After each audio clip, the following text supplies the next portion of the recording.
Hi, it's Ross from Moshville Times here. I'm with Andrew Knightley from AK and the Red Kites. How's it going? Very well, thank you. How are you, Ross? You all right? Yeah, I can't complain too much. You get glorious weather outside and we're inside talking. Absolutely. Yes. It's very sweaty evening. Absolutely. So, So the band have just released your debut EP. What can you tell us about it? yeah, so the debut EP goes by the name of Proverbial Storm. It came out in June. So there's sort of six tracks on there. It was recorded with Mike Crumper's producer, who was based in Barnsley at the time. And we just sort of wanted to do something that was just very kind of contemporary sort of take on kind of blues rock, Americana kind of alt rock sort of stuff, I guess, whatever you called it. I don't know. Just had a had a vision for it, and he just seemed to get it as a producer. Mike did, so we just sort of like ended up working together, and this was sort of the first music that we kind of got together and got it out there. And just sort of very excited about it. Really, just think it's really happy with it. To be honest, the way it came out, yeah. And what sort of lyrical themes can we expect on the EP when we listen to it? Lyrical themes. So it's I guess it's kind of that sort of folklore. It's got a lot of kind of bluesy kind of themes, like Devil's Stomp has got the whole, devil vibe. Proverbial Storm really is about not being able to find the right words at the right time, and then suddenly they all come to you and explode. But there's lots of themes on there, really, lots of different things. Stronger, I suppose, all those kind of motivational things where you're kind of lifting yourself up and pushing through the bad times to get out to the other side. There's all sorts on there really, but I'll let the listener decide what it's all about. Uh, you just mentioned Devil Stomp there as well. The video for it looks like it was in such a remote place. Where was it actually filmed? It was actually on the Yorkshire Moors near Saddleworth, which is quite famous for other things. But Ah, yeah. uh, yeah, no, it's a great place. That was sort of done last November, I think.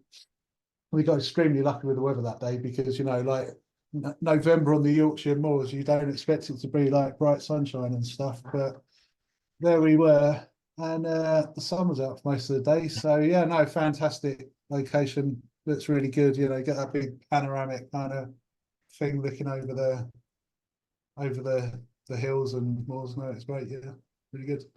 And that specific location in the Yorkshire Moors, was that already known, or did you just find it and be like, right, that's it, that's the place?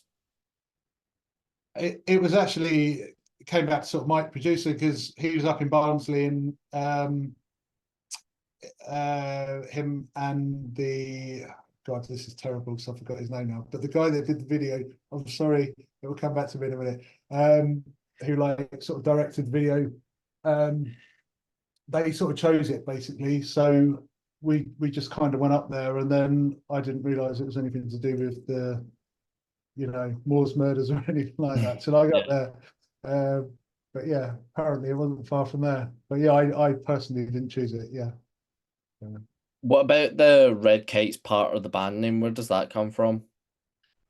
That sort of really comes from. So I moved out of London a little bit after COVID, about 3 years ago, and moved to like Buckinghamshire to the Chiltern Hills. And there's loads of red kites flying around everywhere, and I think they're really awesome, like hawks flying in the sky overhead. So even before I lived here, like we used to sort of come out camping this way sometimes and stuff, and was just always watching them overhead and writing these songs. They were just that ever present sort of like theme throughout writing of all the tracks. So I just decided that the band name would be AK and the Red Kites because they was always there. So that was where it came from, really. Yeah. Have you been in a band before this one then? Yes, I used to be in a band called Trident Waters for about 8, 9 years, and we did like about four EPs, I think, and an album. last album we did was actually mixed by Kevin Shirley, which was pretty cool. But yeah, it was just sort of like time to do something different. It's just different chapter of my life, really. You know, and when I sort of moved out to the away from London and stuff, you know, things kind of changed up a little bit, and just decided to go in a bit of a different direction. But yeah, some people know me from Trident Motors, probably. Yeah. When it, what was it that drew you to make and play music in the first place? Like, how long have you been doing it, sort of thing? I have been playing music since I was about 11 years old. It was just hearing bands, getting excited. I suppose it was that first sort of coming of age, moving away from toys and onto like getting into music. And I don't know, like sort of at the time it would have been like Metallica and AC/DC and bands like that, and then sort of Led Zeppelin, and started moving backwards. But um, yeah, it was just that excitement of picking up an electric guitar and the sound it made.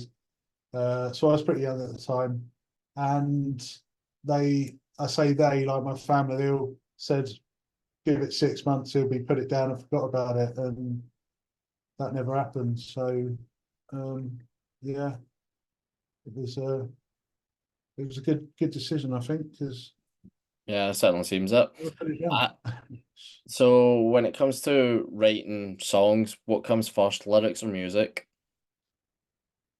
Depends, really depends. So usually a combination of the two things. So I'm always playing guitar anyway, as we just discussed. So there's always sort of like riffs going around and ideas and vibes. But sometimes like it's lyrics, sometimes it's just a melody. You know, in my head, I'll be walking down the street and this sort of whole thing will pop in, and I'll be like, damn, I've got to get that down. So the phone comes out, I record it into the phone, and then the lyrics come later. To be honest, usually it is music first, then lyrics later, but sometimes it comes from a kind of you know, a vocal line, if you like, first, and then retrofit the music to it. So it can kind of work in a lot of ways, really.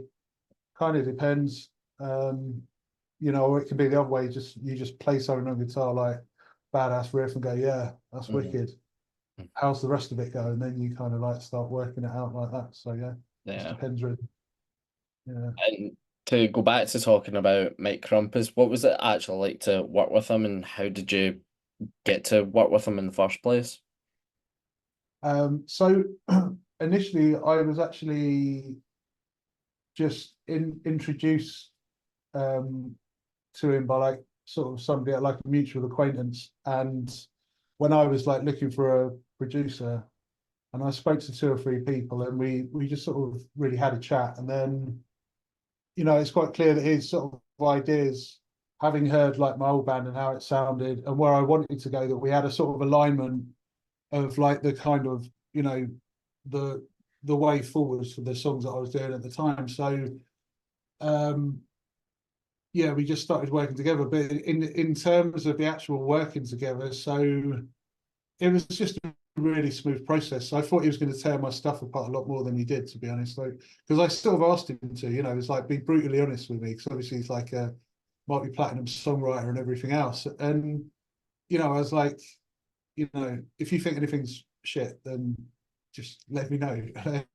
Let's work on it. And you know, he's like, oh yeah, sure, we can co-write and all this stuff. But in the end, it just pretty much ended up, the songs that you hear are pretty much how they came out. There was a couple of bits, you know what I mean, that we Mhm. changed, but mostly it was just taking solos out and stuff. I'd say most of working with Mike was just taking the stuff out that we didn't need.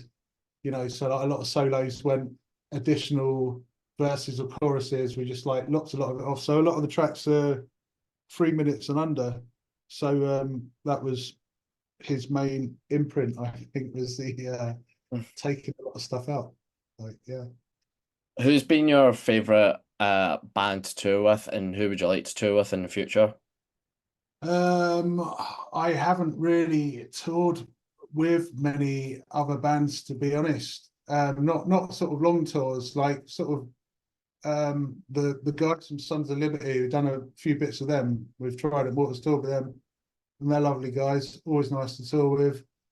In the future, I would love to tour with like somebody like Rival Sons, for instance. Mm. We're playing a show with the Cold Stairs. So we're playing with the Cold Stairs on the 30th of August. They're a really good band that I've been listening to a lot on Spotify for a while. So it'd be great to do some stuff with them. Also, Robert John and the Wreck, because I actually got drunk with them one night, and they seem like really cool guys, and they'd be really good to go on the road with. And they was all up for it at the time after a few shots. So we should probably make that happen. But yeah, I'd love to talk with them as well. Yeah. Yeah, just get a few more shots just to remind them if it's been a while. Oh yeah, definitely. Yeah, we'll do next time we see them. Yeah. So touring, as we're just talking about, is the best part of being a musician. What would you say is the worst part? Uh, touring. No, it's like the best and worst, isn't it? It depends on your situation, I suppose. But when it's when you got like a sort of day job and stuff, and you've got to like travel to there, you don't have the luxury of time, and you're like some days you're like finishing off work at like lunchtime or even in the evening, and then you've got to drive to the venue, you've got to get to the venue, and you've got to kind of suddenly switch modes completely and then become somebody else Hmm. and do that whole thing. So like touring is great if you've kind of got the time to just kind of like do it and like be on the road for a while. But it can also be tiring when you're squeezing it in with like other jobs and stuff as well, which most of us do have to, unfortunately. So can be tiring as well. Yeah. And what interests outside of music do you have? None, nothing outside of music. Um, what else do I do outside of music? Uh, I watch a lot a lot of Netflix, a lot of TV generally, a lot of films. I like a bit of running. I'm a Tottenham Hotspur supporter, which is really tragic because they're rubbish. And that's mostly it. But yeah, most of my time is just sort of dedicated to music outside of work and stuff. Yeah. So what have you been watching lately on Netflix then? I think he was going to ask me that. The Tulsa King with that's on Paramount Plus, is it? Yeah. So Sylvester Stallone. I Oh don't know yeah. if I heard of it, but the Tulsa King. Um, that's quite cool. And we got Yellowstone. Was watching that for quite a long time as well. Honestly, loads of stuff. But the things go out of my head after I stop watching them. What else have I been watching recently? Um, don't know, loads of different series.